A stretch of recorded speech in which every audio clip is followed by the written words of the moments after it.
Merkel Media. This was all circulating around the base that a giant had been killed, but no one was supposed to talk about it. I saw 3 long, bony fingers reach up underneath the door, curl up to grab it, and then disappear. When he came over to me, dude, he slithered over to me. And this giant comes out of the cave, and they're all frozen. And he starts running and firing at this giant. Well, the giant moves. He's got a spear in one hand, and he's running really fast and spears Dan and holds him up like this. Somebody yells, shoot him in the face, shoot him in the face. They basically decapitate him. Got closer. When he got about 15 yards away from me, I raised that 12 gauge and I blowed his head off. I feel something pulling at my leg, and I look over and there are 2 small gray entities pulling at me. And they're literally, I'm getting pulled off the bed. I reached my hand into this bush and I touched air. Couldn't breathe and I couldn't move because I know I'm seeing a monster.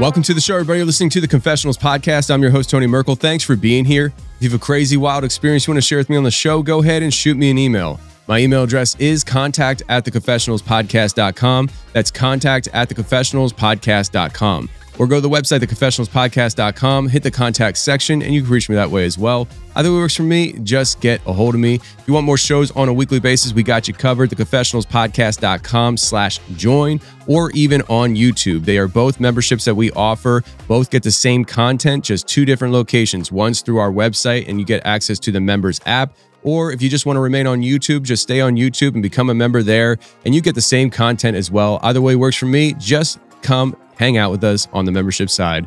Also, friends, go ahead and check out merkmerch.com. That's merkmerch.com for all your Merkel Media apparel needs. I'm wearing right now the Confessionals hat. You can get yours right now at merkmerch.com. Also, check out merkelfilms.com for all your Merkel Media streaming needs. On-demand streaming available right there, merkelfilms.com. More films to come very, very soon. Friends, I just want to let you know, thank you very much for all the people who have been donating to the Hurricane Helene efforts. My friend William, I talked about last week on Weird Wednesday. He received tons of donations after we had him on the show talking about what he's doing. So thank you very much. I've been reading through the comments on the donation page, and a lot of people saying that the Confessionals sent them there, and some very, very large donations. I've seen up to $1,000 being donated by the Confessionals listeners. So thank you very much for all you guys are doing with helping the locals. William is going to try giving me a message for you guys coming days here, because there's a lot of stuff developing, and he just wants to be able to share it with you guys since you guys are graciously donating. Today we have Trey coming on the show, and he runs the Instagram account called Squatch Me Now. It's a very popular page, and I wanted to bring him on to talk about what he's doing because, him and a guy named Brock is about 6'7" and dresses in a Bigfoot costume and does events, but they are also doing what they're calling ethically hoaxing Bigfoot. We had a great conversation about how you can ethically hoax Bigfoot in attempts to show the world how it's hard to actually hoax this footage. All right, let's get to Trey and our great conversation right now.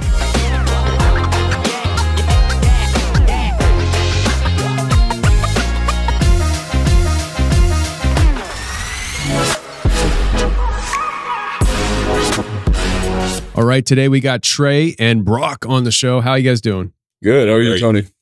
Doing good. So, unique conversation we're going to have today because, Trey, we got connected through Instagram, and you run the Instagram page Squatch Me Now. Right. How long ago has it been since you started that? 2019, July was when I got started. Yeah. Yeah, I remember coming across it, and you must have just started it because it was like 10 to 12,000 followers or something like that. I remember it was less than what it is now, and I remember seeing it grow. And it's funny because you see some of these Instagram accounts, and you rarely ones like yours do they really show the person behind the account. You know, it's one of the faceless accounts, and so today I suckered you into bringing your face on. So thanks for that.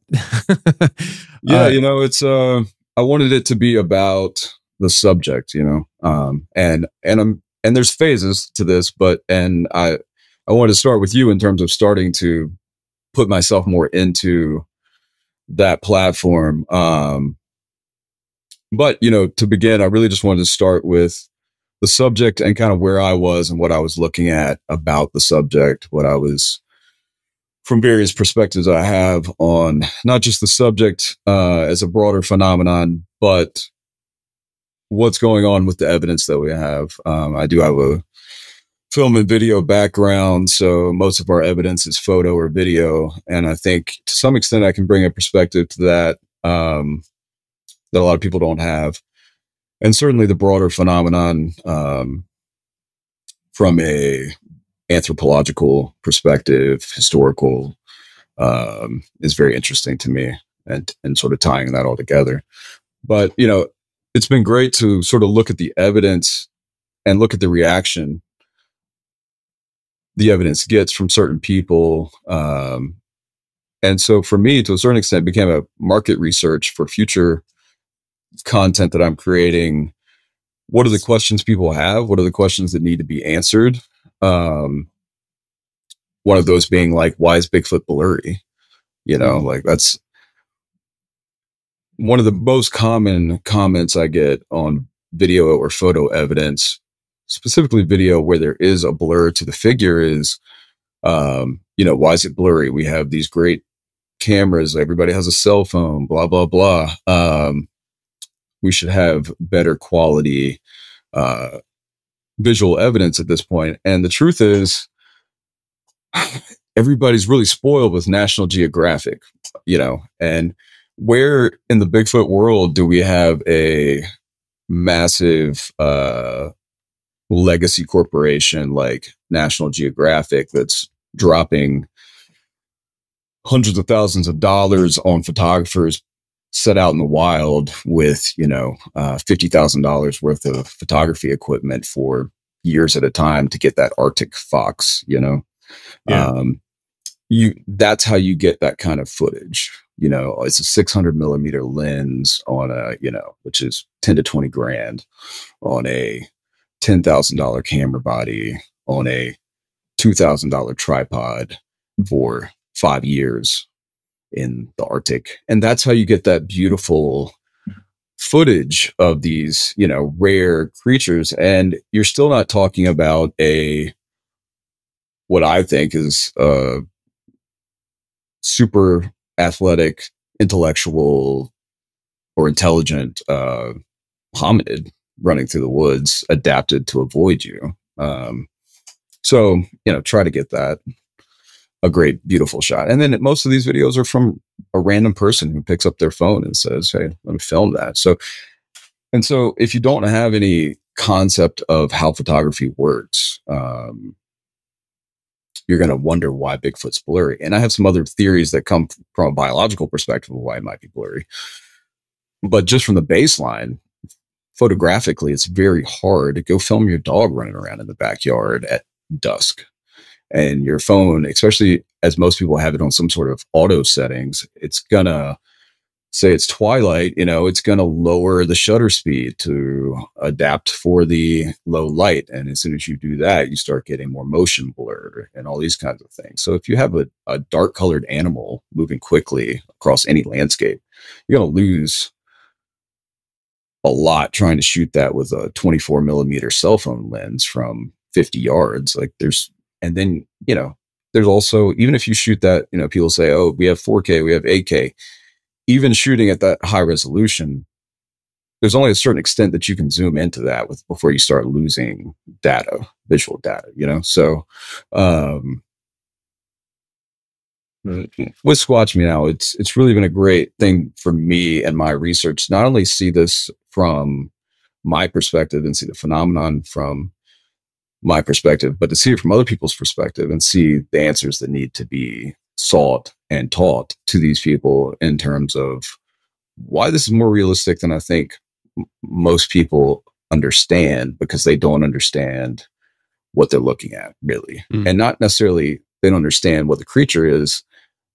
They don't understand the quality of the footage they're looking at and why it's not what they want it to be. And that's just one thing, I mean, I have Brock here with me. This is my partner in crime. And he wears a Bigfoot suit. We have multiple sort of variations of a modular suit at this point that, we're able to use to sort of test how easy is it to then hoax. If you're going to try to hoax a Bigfoot video, what's that going to take? And we can tell you, it takes a few $1,000s in producing the suit. It takes a lot of time to put it on. It takes a lot of time to, do the makeup effects. And then not everybody has a 6'6", 6'7", 300+ pound ex wrestler to wear said suit. And even when he puts it on, it's not an easy thing to wear around across rough terrain, actually out in any sort of wilderness. And so when you see these videos where these creatures are moving down a boulder field very quickly, or they're moving through a tree line carrying a deer on their shoulder, or whatever's happening in the video, I can tell you, that's a very hard thing to fake. It's a lot harder than people think. People think people are going to Walmart, picking up a suit, going out in the woods and making a realistic Bigfoot video. If you look at any of these guys like Thinker Thunker, who do more optical physics type side of sort of the camera and are estimating, what the size is, how many people out there anywhere close to Bigfoot size? So when you see a lot of these videos and they're at a significant distance and that thing still looks pretty big, how's that happening? Even, how are you creating that? And then if they're moving athletically, if they're actually moving in a way, that's something I usually look at when I'm looking at videos. If it's large and moving quickly, that's pretty hard to do. Talk about it. Yeah. I mean, it's putting on that suit, you lose a degree of mobility. I mean, we had test after test after test trying to get the suit right and then trying to get the facial appliances right to see and adapt and move. And, one of the things that he and I were talking about before was when you're this size, just normally interacting with your environment, how you bump into things, touch things, step on things. If I see videos and some of these videos I've seen and I don't see that thing is supposed to be this big, why didn't that tree break when it leaned up against it? Why didn't that break when it walked through there? Why is it not, the environment's not moving? Why did the floor not move down? Why did this not sink? There's physics there that aren't happening in some cases, and it takes time to adjust.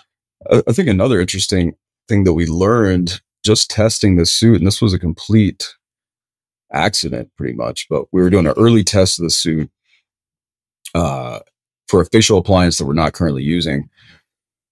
Put him in the suit, put the facial appliance on, did a few hours of makeup.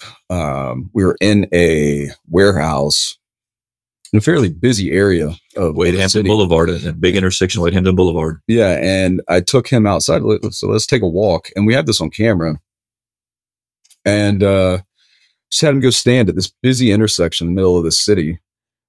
And I would say of all the people that drove past this, once he's in the suit, he's over 7 feet. Of all the people that drove past, maybe 10% saw him. It was amazing. And he's standing in a parking lot. He's not standing behind anything, beside anything. He's the only thing, this big, dark, hairy Bigfoot. And I was waving at cars as they were coming by, and it's shocking how many didn't even just see me standing there. So that's sort of the other perspective too, is people are like, wouldn't we see these a lot more? that's another statement you get. We should be seeing these. Hunters should be more people should be seeing these. If a 7-foot Bigfoot can stand in the middle of a busy intersection, only 10% of the people driving past see him. Then if it's standing in a tree line beside a highway, watching cars go by, what are the chances? Unless it crosses in front of one. So these are just sort of interesting experiments that we're doing as part of a larger project, which is a docu-series on the subject, and that sort of experiment with photography and experiment with hoax, sort of what I call the art of the hoax, which is a lot more difficult craft than people realize. That's part of this sort of larger project that we're working on. But it's been a very interesting journey to sort of understand that this is not quite as easy as people think it is, to just be like, all these are hoaxes. Well, I want to kind of affirm to you just a recent experience I had.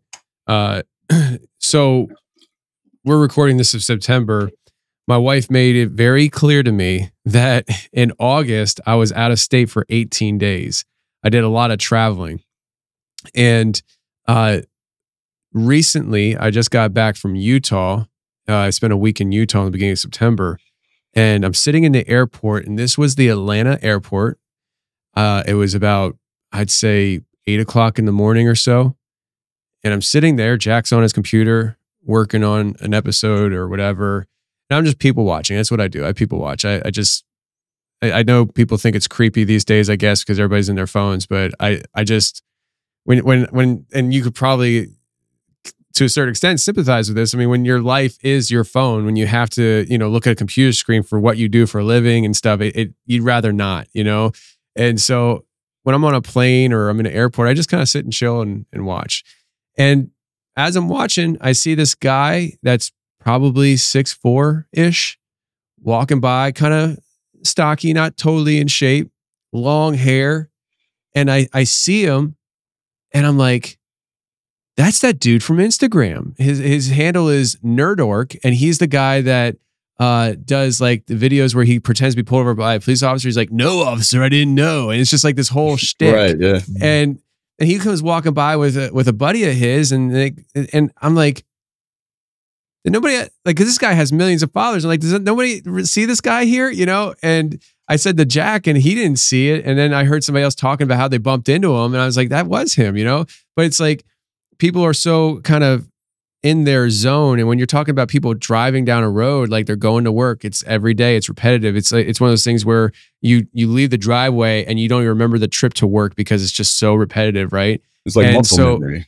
Yeah. I think it's very easy for people to miss things that could be right there just because it's not on the agenda for the day. I made a note here as you were talking, and I would like for you to maybe go into the docuseries a little bit on what you're working on and kind of the details of it, so people can understand the direction it's going. So when it's available, they're interested in actually checking it out. But I wrote down these two words here with a question mark: ethical hoaxing. And I think that there is a thing called, there should be at least a thing called ethical hoaxing, in the sense that can we hoax something? How easy is it to hoax it, so that we have a barometer, a gauge as to what is actually feasible when somebody's claiming something is legitimate evidence. Right. You kind of started out with the whole blurry side of things. I have a video that I have never released on my Instagram. I've never released it anywhere. And mainly because I really enjoy showing the people the video at conferences when I speak. So it's one of those things where you're not going to see it unless you're at the conference kind of thing, right? Because I don't want to show people this really cool thing and they're like, oh yeah, I saw that already. So I save it for the conferences. But it's a video that was given to me by, I've mentioned this guy before on my show, Eddie from Legends and Lore Pizzeria in Madisonville, Tennessee. He gave me this video. This couple came in, gave him the video. It happened around the pizza shop, and it was broad daylight with a cell phone. They saw something walking on its hind legs along a tree line off the road, across a field. So it's a great distance. And it's an 11-second video, and it picks up, and they're both kind of arguing, what is that, you know? And one of them is like, it's a human. And the other was like, that's not a human. And then it drops down to all four and starts running off into the woods. And when that happens, the video stops. All you hear is the guy go, like, you know, and it just cuts off. And the video, though, is blurry. Yeah. And it's because they had to zoom in across a field to shoot the video. I've been able to stabilize it, which helps. But how many people are actually getting up close to a Bigfoot to get a clear, stabilized video where they're not shaking and adrenaline pumping and scared? I think when you really just practically sit and think about some of the logistics behind capturing a good video or picture, it all of a sudden becomes a lot harder. And I think, like, we were talking guns earlier before we started recording, and you know, I carry. I tell people all the time. I mean, it's not a secret. I like my guns, and I carry. And I've never been somebody who's been in combat. I've never had somebody shooting at me, and I hope I never do. If I ever am in a situation where I need to pull my gun out, it's going to be a situation that I have never been in before. And my adrenaline is going to be pumping so hard that I have very deep concerns of how accurate I'll be able to pull the trigger to begin with the shakiness in my arms and things like that. And so when you're watching a Bigfoot, something that shouldn't exist in front of you, there's also the factor of the adrenaline pump people are experiencing. And what does that do for even stability of the camera in their hands? Well, I mean, yeah, that takes me, I mean, it just goes back to what I was saying with a National Geographic photographer.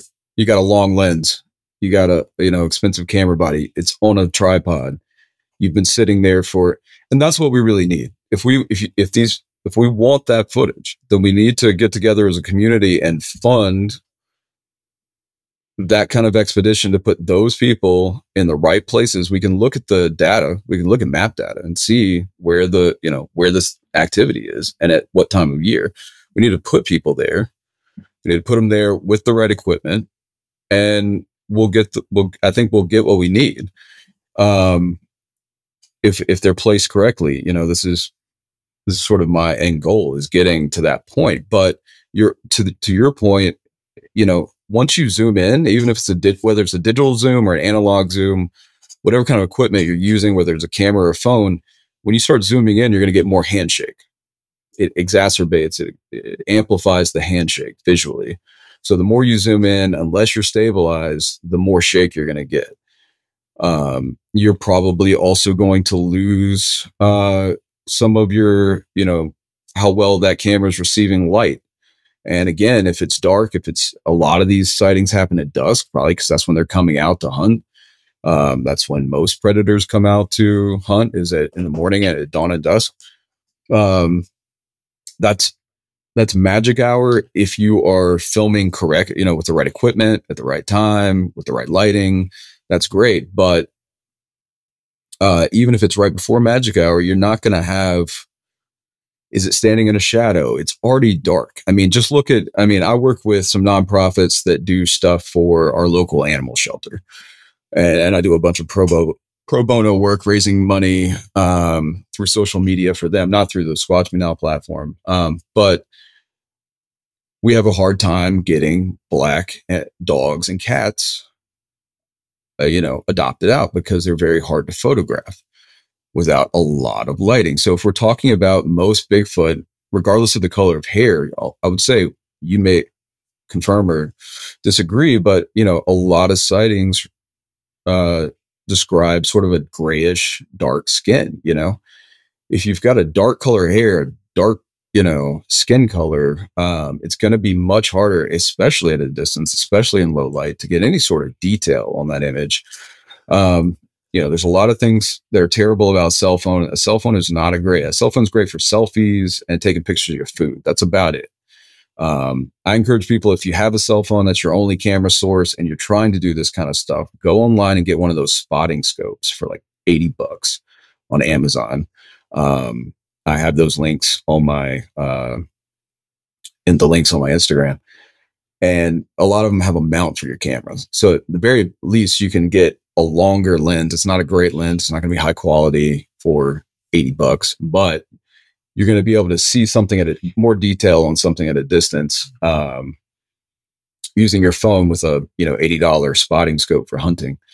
Well, there's even more obvious piece. I mean, I've been trying to work out, like when we go out, like the best example, the biggest crowd we've had is year before last, we were at the Marion Bigfoot Festival, and he had a camera, and what was her name was with us, had a camera, was trying to help with the crowds around us. Yeah. He may be 10 feet in front of him, walking in front of him, and I'm trying to see the crowd, and people react to me.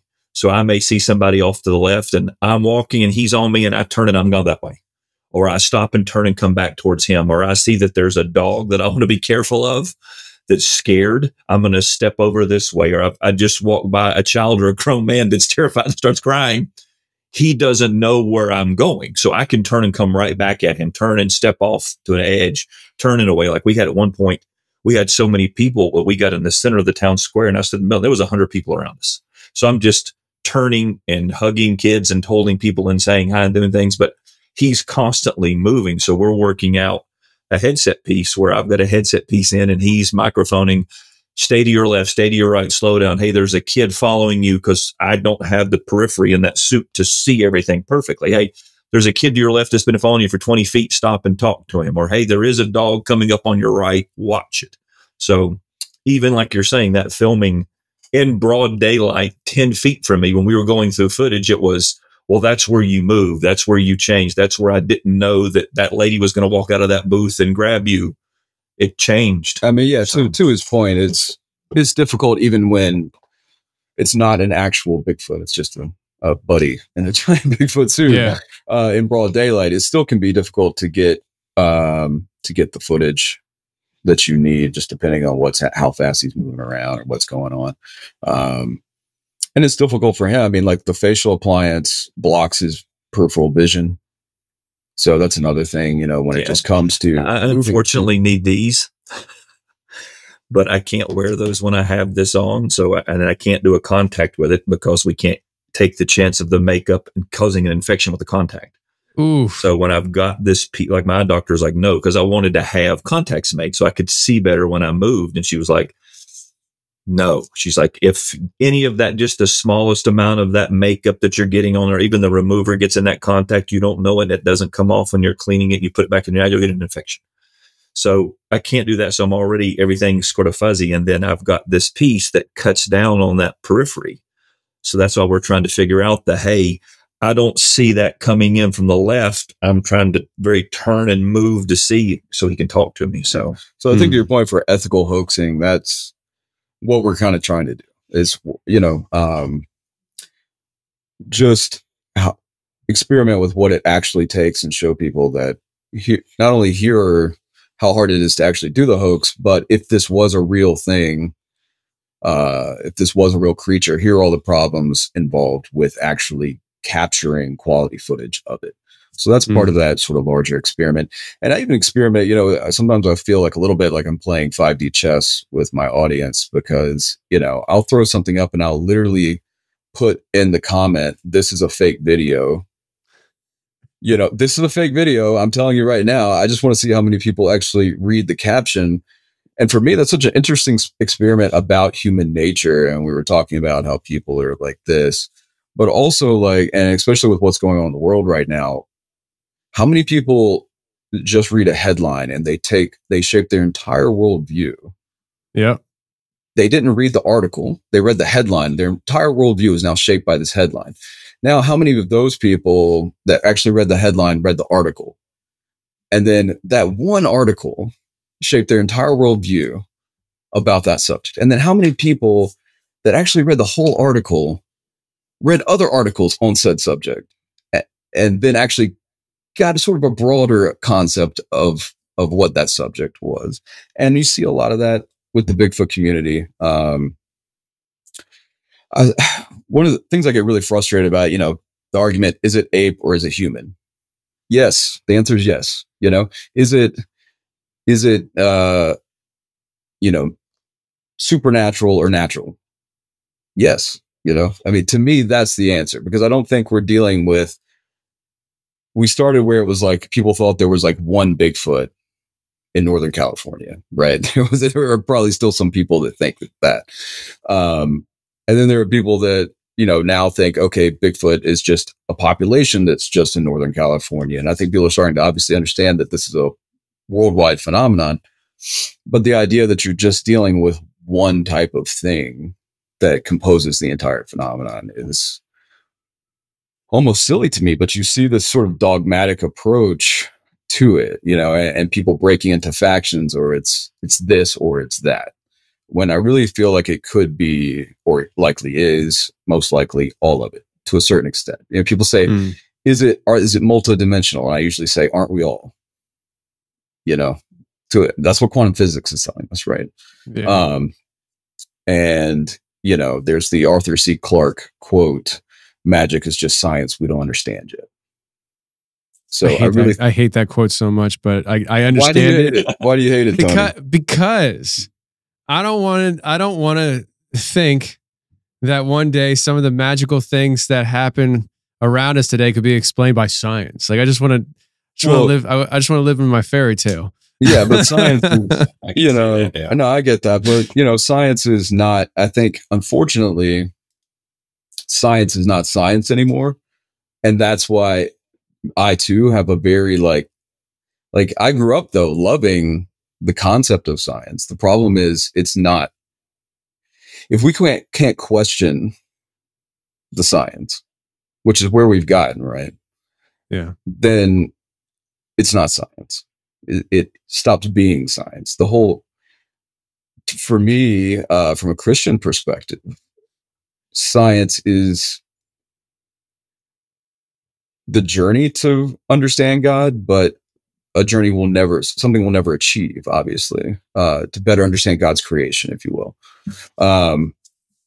But it's not achievable. You can't understand the mind of God or whatever you want to believe, but you can, just like you can seek to be more like him, you can also, and never will achieve that. You can also seek to understand his creation better. I know there was this alien interview from back in the day, and I don't remember if it ended up being a hoax or not, but something that supposedly the alien said, which I thought was interesting, was supposedly the military people that had him ask, is your technology natural, or are you natural, or something like that, and it said everything is natural. Now I don't know that I believe that totally, but everything has to come from one source, right? To a certain extent, even the devil came from God, right? So everything comes from one source, and now is it what is the path that takes? It doesn't mean it's is technology a natural extension of humanity? And if it is, that's just one path we could take. And if we look at Bigfoot, to me, whatever that phenomenon is, it is an extension of something human-like that didn't take the path of technology, at least in part. Maybe not all of the phenomenon, not everything that represents the Bigfoot phenomenon, because I think that's pretty broad. To me, that's anything that is a humanoid of mammalian. Well, maybe not even mammalian, because you would include Dogman in that. But, everything is sort of that relict hominid spectrum is part of that Bigfoot phenomenon. And, what I find most interesting about it is it seems to be a more natural path of development. If we're talking about a Denisovan, are you familiar with Denisovans and Denisova Cave? So Denisova Cave is in Asia. It was a cave discovered where there were fossil evidence that they initially thought were Neanderthals. They did DNA testing; it was not Neanderthal. somewhat related to Neanderthal. They named this hominid variation Denisovan based on the cave. Now, what's interesting about it is they found a tooth in Denisova Cave, a molar, that they originally thought was a cave bear tooth because of its size. Now, cave bear grew to be about 10 feet tall. When they did DNA testing, it came back Denisovan. So you either have a Funko Pop bobblehead hominid with a giant head and giant teeth, or you have a hominid that is of the size that a cave bear tooth size molar would fit in their skull. So to me, like, and we have very little fossil evidence of anything. And, you know, that's a whole nother debatable thing on a whole lot of other levels. But just taking it from, okay, this is the accepted fossil evidence that we've discovered. That's just the process of fossilization is extremely rare. Finding a fossil is extremely rare. So it seems to be, if you take that as a baseline, there was a time on this planet where there were a lot of human-like things running around of various sizes. And to me, the Bigfoot phenomenon, outside of sort of more fringe paths, just keeping it more basic for the average enthusiast, we're talking about relics of that time that have then interbred and incurred environmental adaptations wherever they are for another, 100,000 years, 10,000 years, since humans decided to split off from whatever was going on there. And my theory, and sort of where I go, the whole first season of my docu-series is about the Uncanny Valley. Are you familiar with the Uncanny Valley? Yeah, briefly. I don't know, like, probably what you know, but yeah, I've heard of it.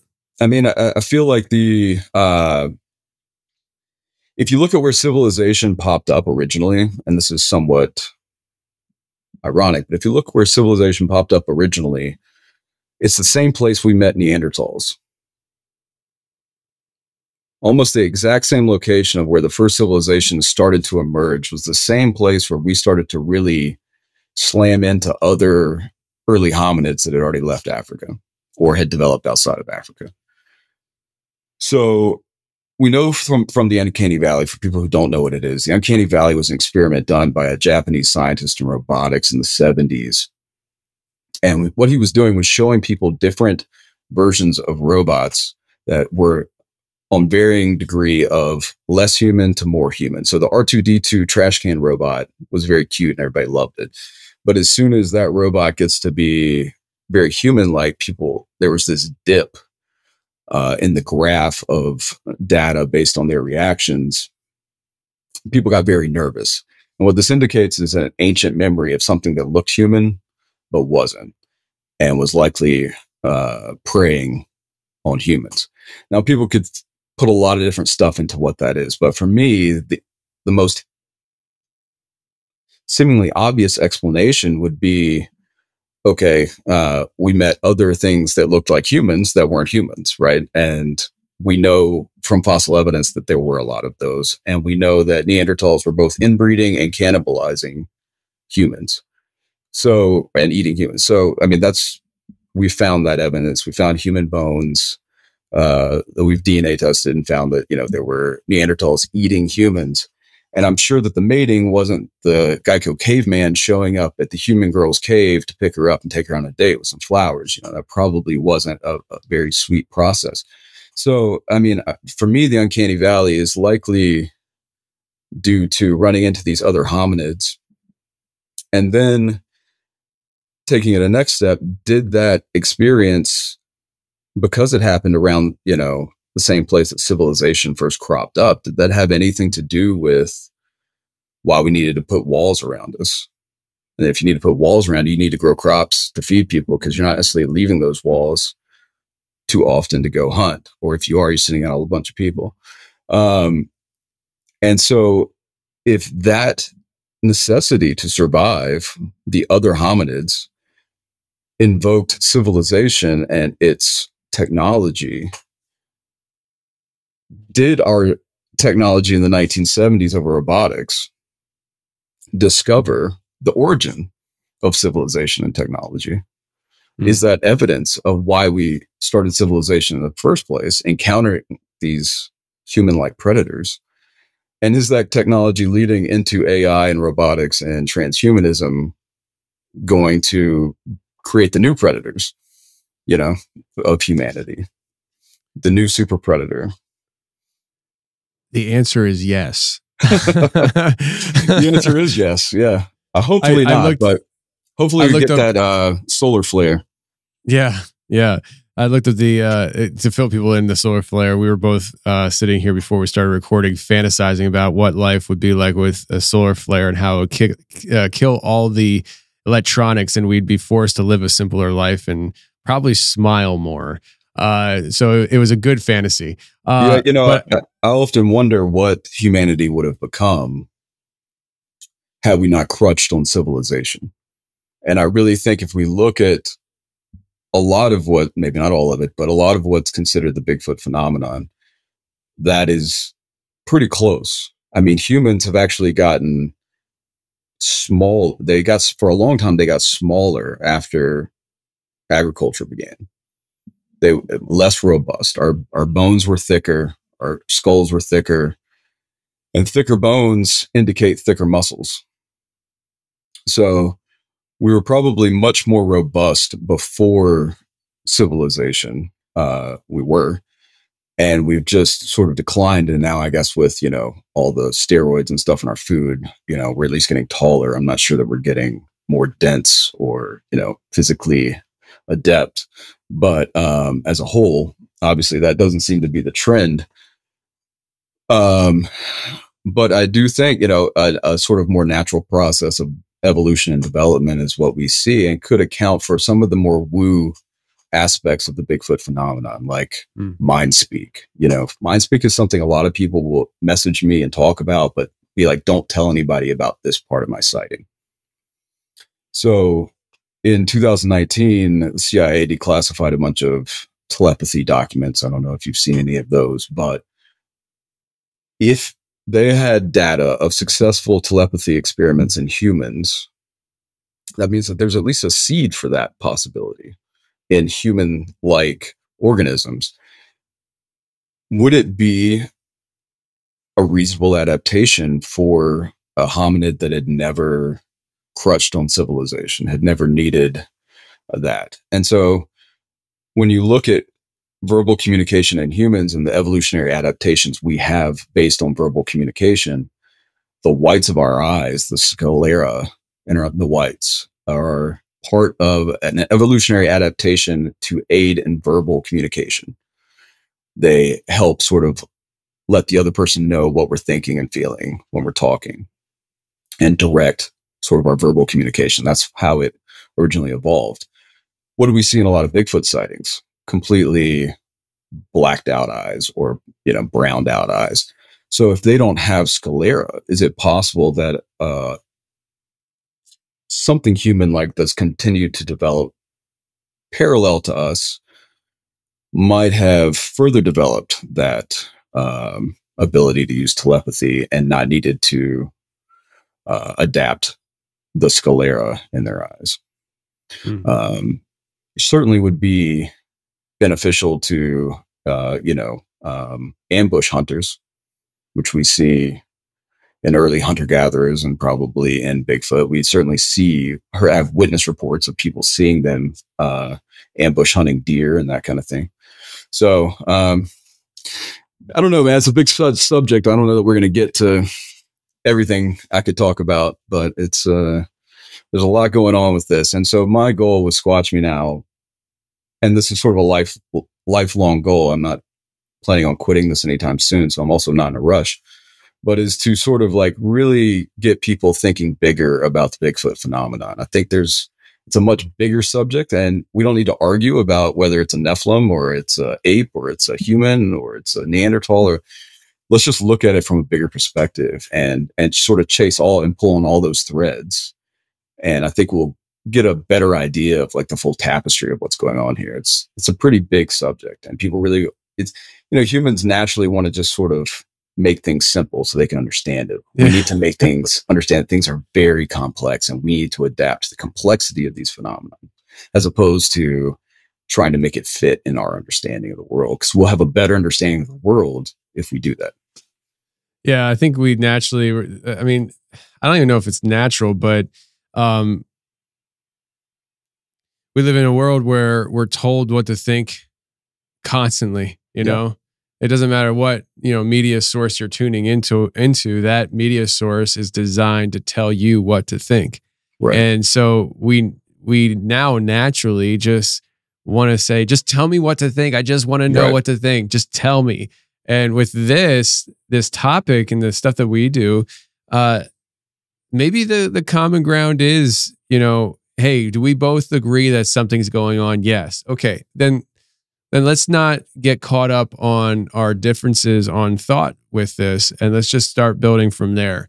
Something's going on, and we may never agree on the origins of certain things, but let's stop telling the individual what to think and start telling the individual what questions to ask, or at least guiding them down that path of questioning, and let people figure out what they want to believe. We talked about that before we started. I'm not a Bigfoot believer. I don't believe in Bigfoot. Belief requires faith. I've seen quite a bit of stuff. I've heard quite a bit of stuff. I've studied quite a bit of stuff. None of it makes me want to believe anything. I'm taking a lifetime of data. This has been my whole life. I've been interested in the subject, and I'm inferring that there's got to be something to this. Even if it's, and this doesn't make any sense because we have so many modern accounts and evidence, but let's just say it's just a psychological contagion based on an ancient memory. It still existed, it still was a real thing. And we have fossil evidence to back that up. So, I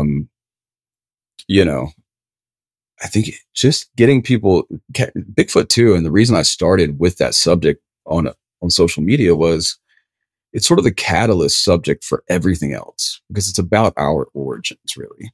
And if you can just say, okay, there is something going on with this, then there are governments covering it up, right? It has to be. I get people still saying this isn't real. And 2 years ago or whatever, the government has just told us UFOs are real. UFOs are absolutely real. We're declassifying military videos we have of it. We know it's real, whatever it is. I don't think when we eventually get full disclosure, I don't think we'll get the truth, but we know there's something going on with that. And the government's now telling us UFOs are real, but people still want to be like Bigfoot isn't real. Like it's a much more grounded in reality subject matter, even than extraterrestrials or interdimensionals or, whatever. That's obviously a whole other direction. But Bigfoot is a great catalyst subject to just be like, you can get into so many other things off of that stepping stone into the world of, the Matrix. Well, I mean, it's, well, now that my thought's gone, there was something I was going to say. Oh, well, it's gone. Oh, see you later. See you later, thought. Nice knowing you when I knew you. But so we talked about this a little bit in the beginning, and I wouldn't mind circling back around to this, maybe if there's a little bit more detail to go into.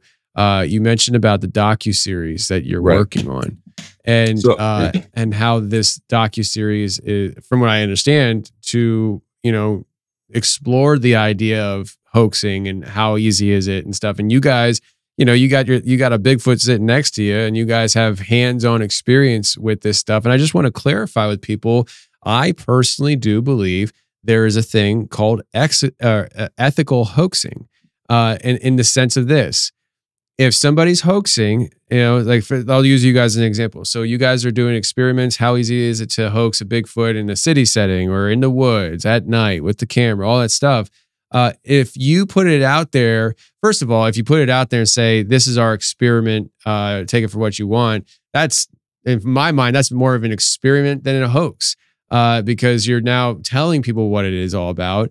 But say you run an experiment on your end, you put it out for the world to see what is believable for people.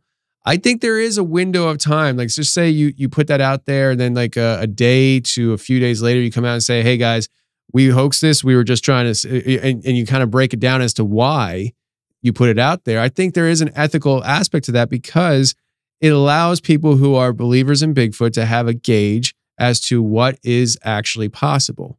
Right. Yeah. I mean, I think you can psyop people into sleep, and you can psyop people awake. You know what I mean?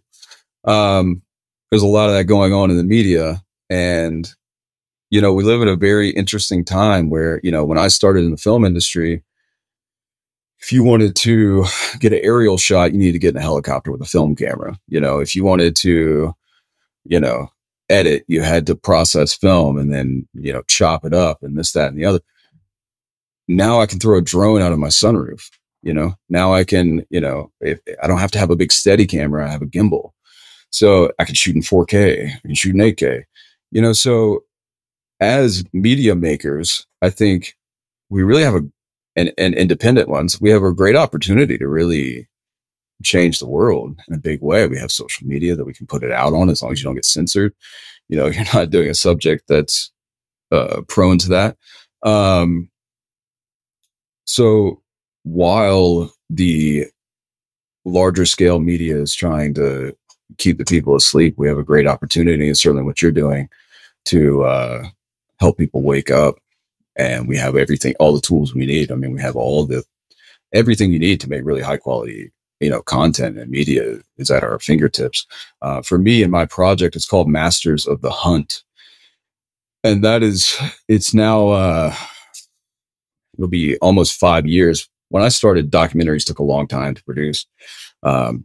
This is I do plan on some sort of shorter pieces that are quicker in production. I also started at the end of 2019 and was starting to shoot some interviews, and then COVID hit. So that put some delay on things. And then I had a son, that put delay on things a little bit. And then, you know, we've had quite a bit of stuff going on, but we also, you know, it took us 2 years just to get the suit ready. The first suit, but it's called Masters of the Hunt, and it is named after giants that lived here between where you are in Tennessee and where I'm sitting in Asheville.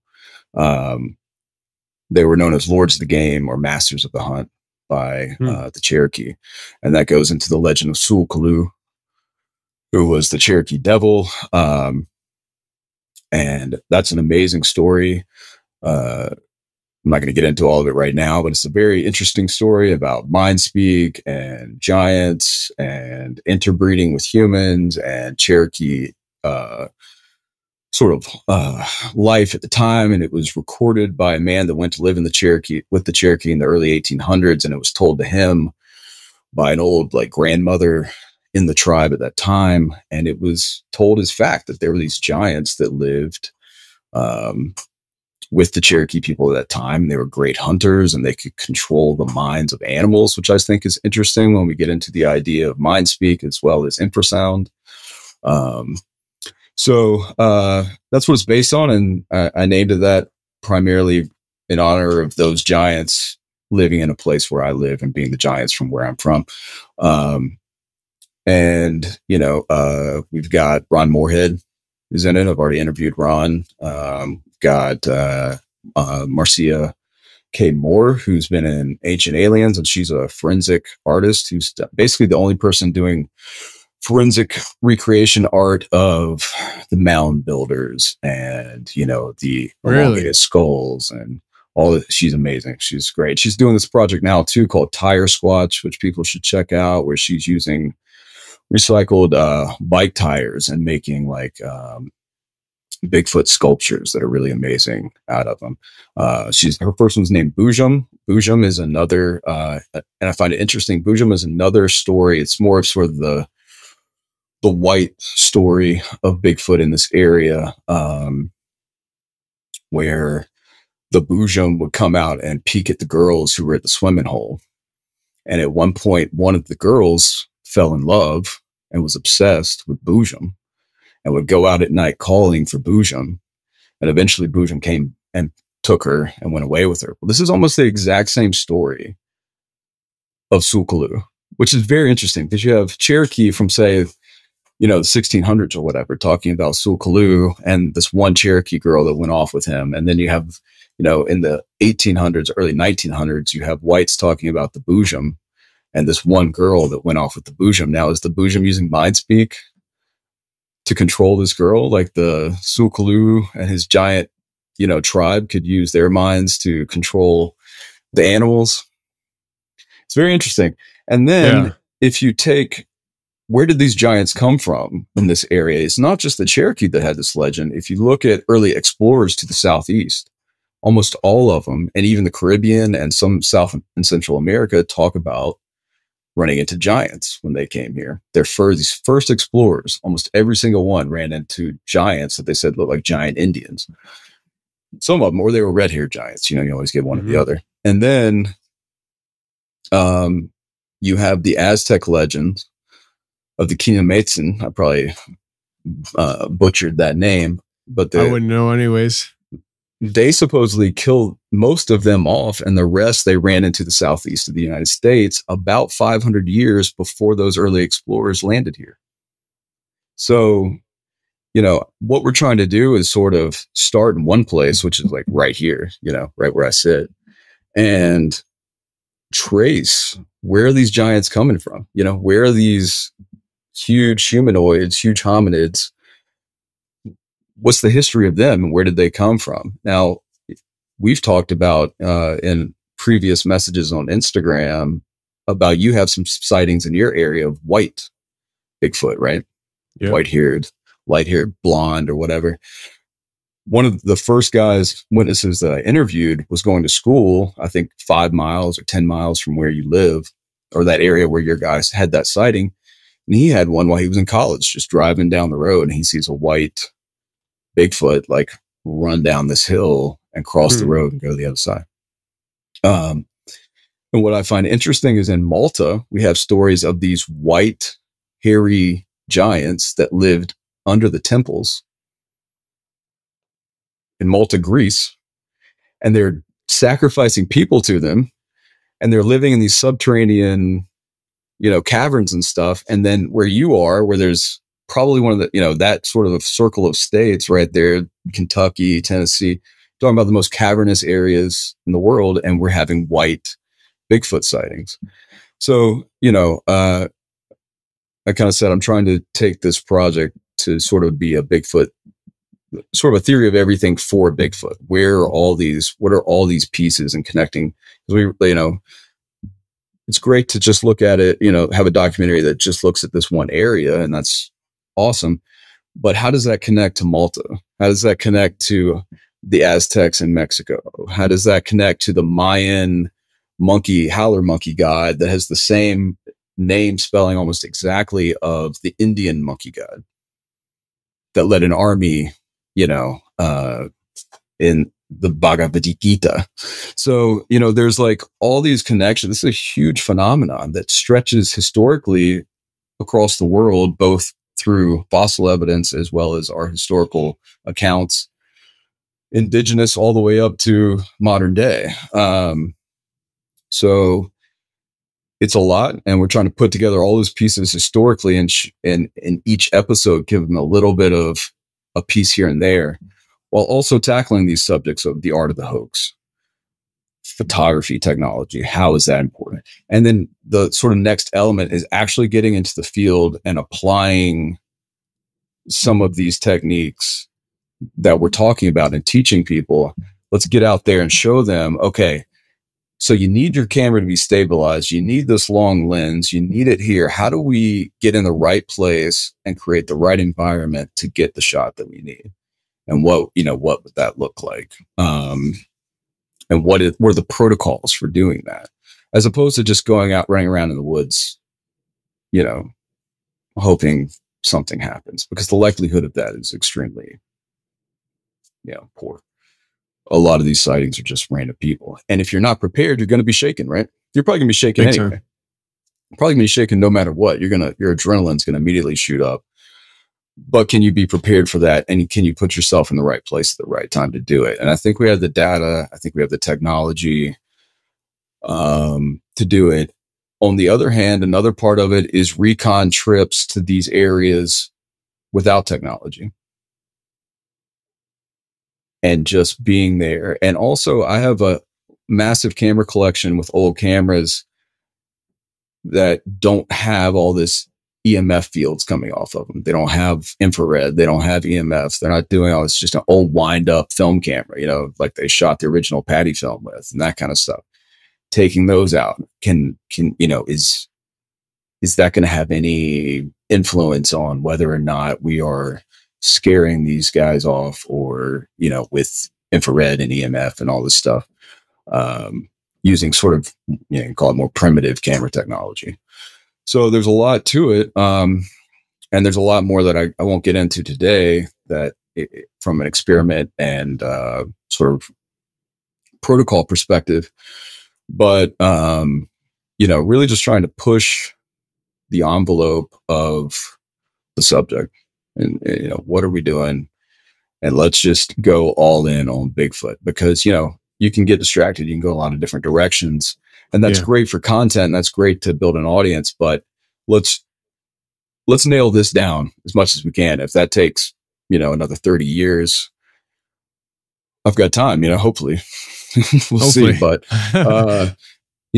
that's what I would like to do is just really focus on using the right equipment, the right technology, producing protocols, teaching people, expanding people's thoughts and thought patterns on how this subject is approached and how they think about the evidence that's out there. Well, I love it.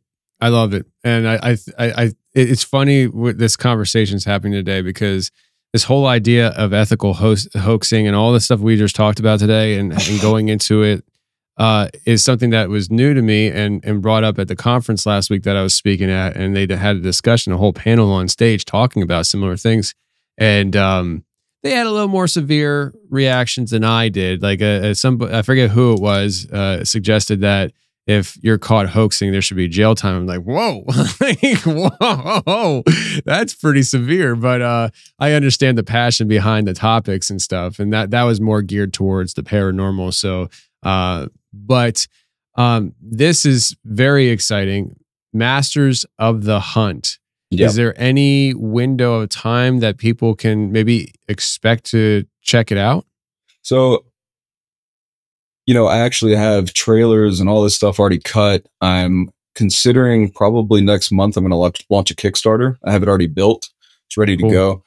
And that is for the purpose mainly, because I've been shooting for several years now. I could probably put something out. I'm a bit of a perfectionist. So I'm going to run a Kickstarter. I'm going to give people a taste of it. I also have, don't want to fail to mention the guys from Jess and Joe from Hellbent Holler, who are sort of my local, they're sort of the local investigators around here. They're in it as well.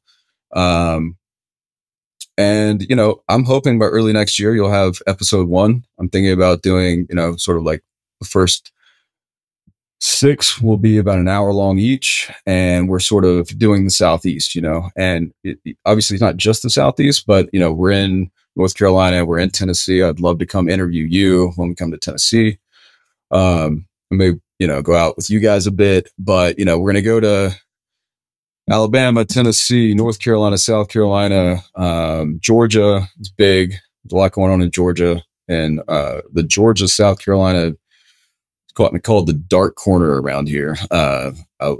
Hellbent Holler sort of gave it that title, and it's a very active area. I get almost all my reports from the South Carolina into things in that area. And so we're sort of hitting up that area of the Southeast. I'm going to go to Florida is going to be a whole other thing. So the first 6 episodes were through the Southeast, excluding Florida, sort of excluding Virginia. That's sort of a different area.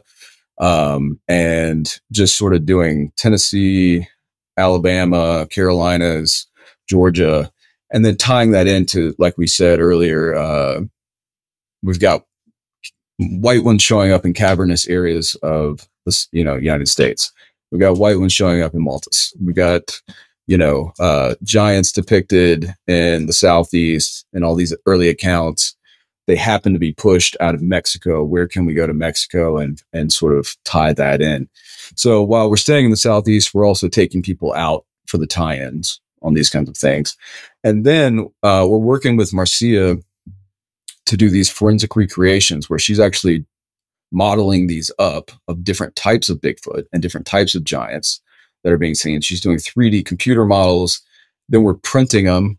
Then we're running appliances. And I'm going to have this guy basically be in a variety of different suits, a variety of different sort of presentations of different types of Bigfoots and different types of giants that are not only being seen now by witnesses, but were witnessed historically throughout the different areas we go to. So I want to create these, like, remember like Monster Quest, they had the really bad CGI, like Bigfoot types. I want to kind of do that, but we'll shoot on green screen with a person actually in a physical, practical effects situation and create these looks, these different looks through practical effects, prosthetics, these kinds of things. I've got arm extensions, we're going to mess with limb length because there's all this variation in witness reports. And we're going to show this to people. So this is why it's a big project and why I want to do a little extra fundraising just to be able to kind of do the wish list stuff. Like I could release a basic documentary right now of this is here's the basic story. But I also want to throw in, be able to show people these great, I think people get excited about having this movie quality presentation of these different Bigfoot types and giant types that have existed throughout history. And then also doing a little bit like with the Legend of Sul Kaloo, being able to shoot some cinematic scenes from those stories that are really high quality and really sort of lend themselves to the truth of the story and how it was described. Because a lot of times anybody that's worked in the industry, or if you just watch a lot of stuff, you see where they cut corners. You see where it's just the big dark out of focus shape when they start talking about this or that, anything that's to do with Bigfoot, because they don't have the budget. They don't have the budget they do have the budget. Let's be honest. All these big, these big sort of Hollywood or, the industry productions waste an exorbitant amount of money. And so then there's none left for the actual creative process. Yeah. We want to do the creative process. I'm not here to become a millionaire. This is what I'm passionate about. This is what I love. This is what I want to do. And this is what I want to show people. Like, this is what's exciting. We're bringing this back to life. We're bringing what the Cherokee saw in, at Devil's Head, North Carolina, at the Devil's Courthouse. And we're bringing that to the viewers and bringing these legends to life and bringing what people are seeing today to life. I want to bring some of my witnesses' accounts to life accurately, not just a quick, I find it's even funny. Art imitates life in the sense of a lot of times because their Bigfoot suit, because their creative is so bad in these shows, they have to make it blurry. Yeah. Right? They have to lower the shutter speed. So there's all this motion blur as it runs across because, they don't want to show because they know the audience doesn't demand excellence. Right. I demand excellence. And so it's, it takes me a while to get my stuff together. But in the meantime, I've been building an audience organically on Instagram and TikTok. YouTube is there and is going to be more coming to that. I'm going to start sort of dropping little promo clips, little shorter clips of longer scenes from the doc there and pieces of interviews so that people can kind of see the production value that we've already achieved. And I'll be doing all that as we go into October and launch the Kickstarter. But there's all kinds, like Marcia does amazing Bigfoot art that's sort of very amazing style. And she's donated, I think, like 6 original art pieces.